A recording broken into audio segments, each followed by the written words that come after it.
इस नौजवान की आवाज को दबाने के लिए ये वरिष्ठ भाजपाई खड़े हो गए हैं, लेकिन ये आवाज दबने वाली नहीं है। ये पीड़ा एक नौजवान की, जो नौजवान बड़ी मुश्किल से सड़क पे लड़के इस सदन में आया है। ये भजनलाल सरकार नहीं है, ये इस प्रदेश पे वजनलाल सरकार है, ये प्रदेश पे भार है। सर्दी में ठिठुरे करोड़ीलाल, जेल जाए करोड़ीलाल, माल खाए भजनलाल। वाणी में दर्द और गुस्सा लेकर आया हूं, एक साल बेहाल राजस्थान की आवाज बन के आया हूं, एक साल बेहाल राजस्थान की आवाज बन के आया हूं। धन्यवाद सभापति महोदय। राज्यपाल अभिभाषण के वाद विवाद पर मुझ नौजवान को बोलने का अवसर दिया। मैं धन्यवाद ज्ञापित करता हूं सदन के नेता प्रतिपक्ष और हमारे पार्टी के वरिष्ठ नेताओं का कि पहले दिन मुझे नौजवान को बोलने का अवसर दिया। आदरणीय सभापति महोदय, मैं शुरुआत करूंगा प्रथम पेज की बिंदु संख्या 2 से। राज्यपाल महोदय ने बड़े आत्मीयता से हम समस्त 200 विधायकों को कहा कि प्रत्येक सदस्य के मन मस्तिष्क के अंतिम छोर पर खड़े व्यक्ति के कल्याण की भावना आवश्यक होगी। आज मैं उसी भावना के अनुरूप अपनी बात को प्रस्तुत कर रहा हूं। सम्मानीय सभापति महोदय, 16वीं विधानसभा का यह तीसरा सत्र है। पक्ष के साथियों का लगातार हमने तीसरी बार उद्बोधन सुना और इनके उद्बोधन से और इस सरकार के क्रियाकलाप से यह प्रतीत हो रहा है कि यह सरकार केवल और केवल जनता को गुमराह करने और पूर्ववर्ती सरकार को केवल कोसने का काम कर रही है। आदरणीय अध्यक्ष महोदय, मैं खुली बात कहूंगा कि योजनाओं के नाम बदलने से या सदन का रंग बदलने से इस राजस्थान का भला होने वाला नहीं है। इस राजस्थान का भला तब होगा जब जवान और किसान की आवाज को सुनी जाएगी। आदरणीय सभापति महोदय, इस सरकार के पास ना नीति है, ना नियत है, ना विजन है, ना विजडम है। आज प्रदेश के किसानों की हालात, युवाओं की व्यवस्था और महिलाओं की असुरक्षा को देखकर मन द्रवित होता है। आदरणीय सभापति महोदय, महिलाओं पर अत्याचार नहीं सहेगा राजस्थान का नारा देने वाले सत्ता पक्ष में बैठे ये लोग आज इनके राज में जनवरी 2024 से अगस्त 2024 तक 3979 प्रकरण बलात्कार के दर्ज हुए हैं। अर्थात 16-17 बहन बेटियों की अस्मिता के साथ रोज खिलवाड़ इस प्रदेश में हो रहा है। आदरणीय सभापति महोदय, क्या सत्ता पक्ष में बैठी भाजपा के लोगों का यही महिला सशक्तिकरण है?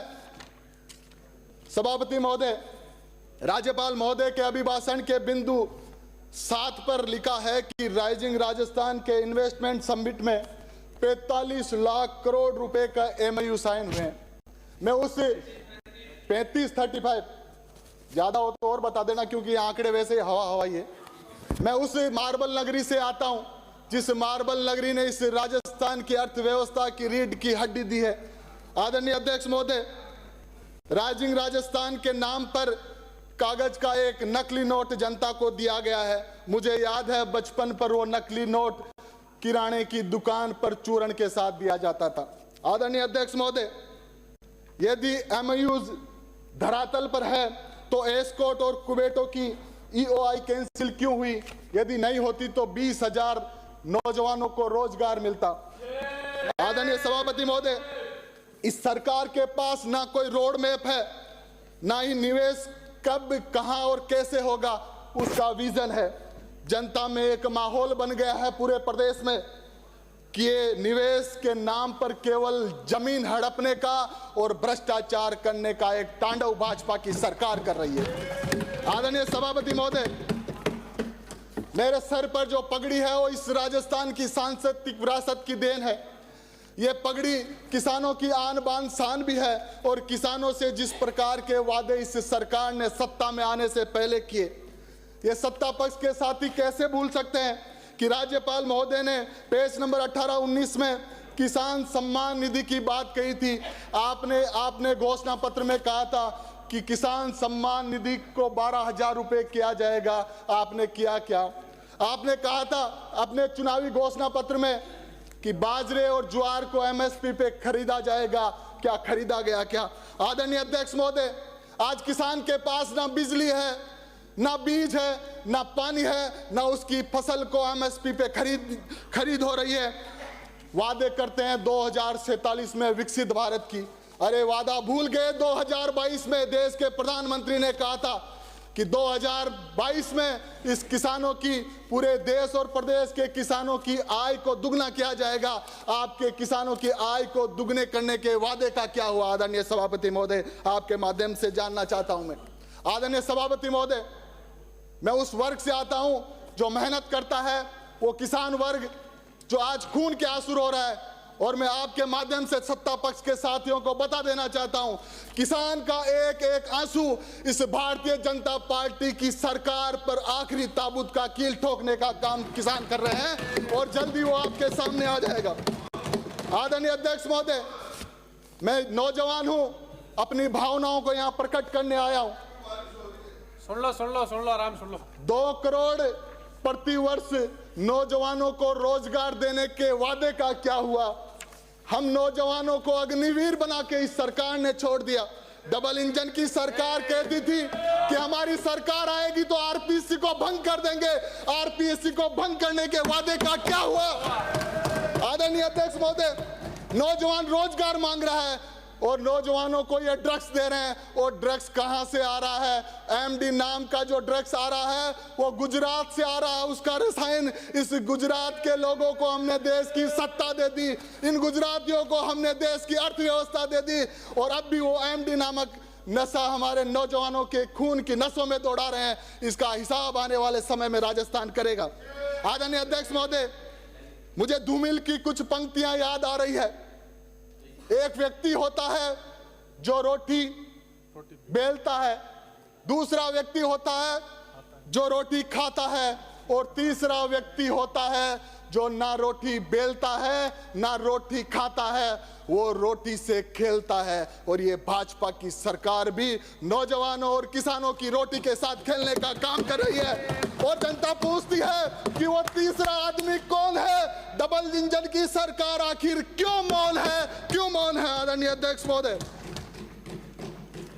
अध्यक्ष महोदय, 1 साल से भजनलाल सरकार 8 करोड़ लोगों की आकांक्षाओं और उनके सपनों पर भार बन चुकी है। और मैं दावे के साथ कह सकता हूं सभापति महोदय, ये भजनलाल सरकार नहीं है, ये इस प्रदेश पे वजनलाल सरकार है, ये प्रदेश पे भार है। ये वजनलाल सरकार युवाओं के भविष्य पर वजन है, ये वजनलाल सरकार किसानों की समृद्धि पर वजन है, ये वजनलाल सरकार बहन बेटियों की सुरक्षा पे वजन है। और मैं दावे के साथ कह सकता हूं, इस प्रदेश में जिस प्रकार से अफसरशाही हावी हो रहे हैं, इस प्रदेश में जिस प्रकार से माफिया का राज हो रहा है, और दर्द तब होता है, एक नौजवान की भावनाएं उमड़ रही है। आदरणीय सभापति महोदय, इस सीट पर जब करोड़ीलाल जी मीणा बैठे थे और मैं शपथ ले रहा था, माइक चालू था, करोड़ीलाल जी खड़े होकर हाथ मिलाया, मुझे कहा विकास कोई काम हो तो आधी रात को बताना। पर दर्द होता है कि एक मेहनत करने वाले आदिवासी नेता को, दलित नेता को इस प्रकार की छुट्टियां लेने पड़ती है। उसी सरकार से कहना पड़ता है कि यह सरकार मुझे अपमानित कर रही है। वो करोड़ीलाल जी मीणा, मैं पहले उनके उत्तम स्वास्थ्य की कामना करता हूं और कहना चाहता हूं, उन करोड़ीलाल मीणा जी को 2018 से 23 में नहीं सहेगा राजस्थान का झंडा आपने पकड़ाया। और सर्दी में ठिठुरे करोड़ीलाल, जेल जाए करोड़ीलाल, जेल जाए करोड़ीलाल, और माल खाए भजनलाल, मलाई खाए भजनलाल। कैसे चलेगा इस प्रदेश में? इस प्रदेश की इस प्रकार की हालत करने का जो जिम्मेदार है वो आदरणीय। आप बैठो आप बीच में, यार बीच में डिस्टर्ब कर रहे हो आप बैठो यार आप। आदरणीय अध्यक्ष सभापति महोदय, इसको डिलीट किया जाए। मेहनत किसी की, सभापति महोदय, इसको डिलीट किया जाए। आदरणीय अध्यक्ष ये महोदय, बदतमीजी वाली बात है। मेहनत किसी की, थोड़ी तो मर्यादा रखें। मौज किसी का। बजट पर ही अपनी बात 15 मिनट है मेरे पास, 15 मिनट। और इधर उधर हो गए तुम लोग। जो अनावश्यक, ये अचानक किरोड़लाल जी पे इतना प्यार क्यों उमड़ रहा तुमको? जो अनावश्यक जेल भेजने वाले तुम थे, जो है हटाया। किरोड़लाल जी को जेल भेजने वाले तुम थे। राजी आप बैठो भाई, बैठो, बोलने दो, आप बैठिए। बड़ा राजी दर्द हो माननीय रहा है, सदस्य। बड़ा दर्द हो रहा है। बैठ जाओ आप यार, बीच में पंचायती करते हैं मिनट मिनट। राज जी, ये आपके राज जी, कमजोर नेतृत्व का परिणाम है कि एक नौजवान की आवाज को दबाने के लिए ये वरिष्ठ भाजपाई खड़े हो गए हैं, लेकिन ये हटवा दिया आवाज दबने वाली नहीं है। ये पीड़ा एक नौजवान की, जो नौजवान बड़ी मुश्किल से सड़क पे लड़के इस सदन में आया है, और आपके द्वारा ये आवाज रुकने वाली नहीं है। आदरणीय अध्यक्ष महोदय, आपकी मेहरबानी से, आदरणीय अध्यक्ष महोदय, आपकी मेहरबानी से। आदरणीय अध्यक्ष महोदय, इस कमजोर नेतृत्व का परिणाम है कि राजस्थान राइजिंग होने नहीं जा रहा, राजस्थान फॉलिंग राजस्थान बनने जा रहा है, फिर से बीमारू प्रदेश बनने जा रहा है, जिस प्रदेश को बीमारू प्रदेश की श्रेणी से पूर्व मुख्यमंत्री अशोक गहलोत जी ने निकाला था।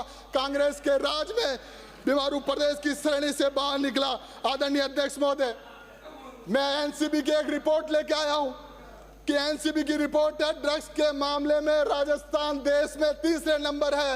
हरियाणा और पंजाब के बाद नौजवानों की नसों में खून में ये एमडी देने का काम कर रहे हैं। आदरणीय अध्यक्ष महोदय, ना बुजुर्गों को पेंशन ये दे रहे हैं, आदरणीय अध्यक्ष महोदय, ना विधवाओं को पेंशन ये दे रहे हैं, आदरणीय सभापति महोदय, ना विकलांगों को ये पेंशन दे रहे हैं। और इनकी कथनी और करनी की जो बात है, ये लोग ST SC के साथ जो खिलवाड़ कर रहे हैं, उनके भविष्य के साथ आज उन छात्रों को छात्रवृत्ति देने का काम भी ये सरकार नहीं कर रही है। इसलिए ये पूरा राज्यपाल महोदय का अभिभाषण राजनीति से ओतप्रोत है आदरणीय सभापति महोदय, और इसका अभिभाषण का ना कोई विजन है, ना कोई इनका महत्व है। आदरणीय सभापति महोदय, मैं किशनगढ़ नगरी से आता हूं। किशनगढ़ का जो संभाग का दूसरे नंबर का बड़ा हॉस्पिटल है, आज उस हॉस्पिटल में चिकित्सा मंत्री की बात नहीं मानी जा रही है। हमारे वहाँ रेडियोलॉजिस्ट नहीं है, बरसों से रेडियोलॉजिस्ट नहीं आपने लगाया, लेकिन सरकार के मंत्री की अवहेलना भी उन अफसरशाही लोगों ने की है। वीडियो वायरल हो रहे हैं बजरी माफिया हावी हो गए हैं, शराब माफिया हावी हो गए हैं, और जिस प्रकार से तांडव अजमेर जिले में है।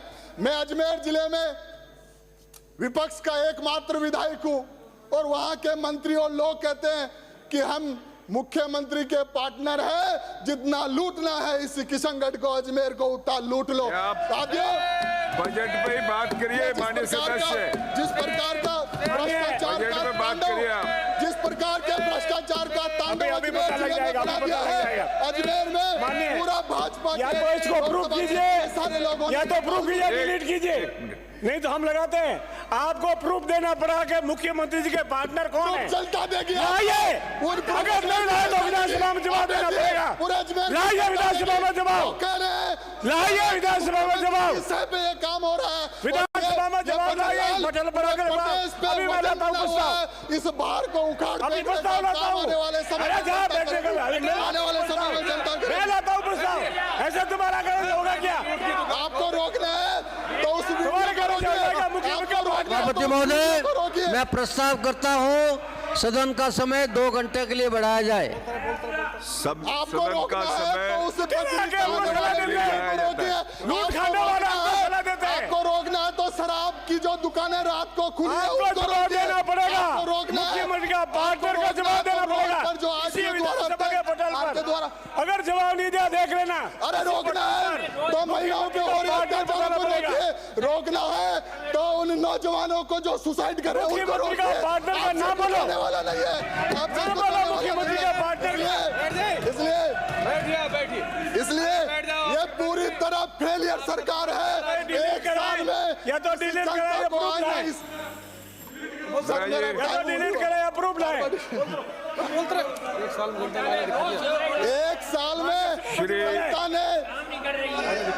जनता ने आईना दिखा दिया। और एक शिक्षा मंत्री जो एक बच्ची को पूछ रहा है 10th और 10वीं क्या है, ऐसा शिक्षा मंत्री यदि इस प्रदेश का शासन में बैठा है तो इससे बुरा कुछ होने वाला नहीं है। इसलिए आदरणीय सभापति महोदय, श्री महेंद्र पाल मीणा, आवाज उस नौजवान की है जो नौजवान सड़क पे लड़ता है, भिड़ता है, संघर्ष करता है, मेहनत करता है। इसलिए ये लोग उस आवाज को दबाने का काम ज्यादा दिन तक करने वाले नहीं है।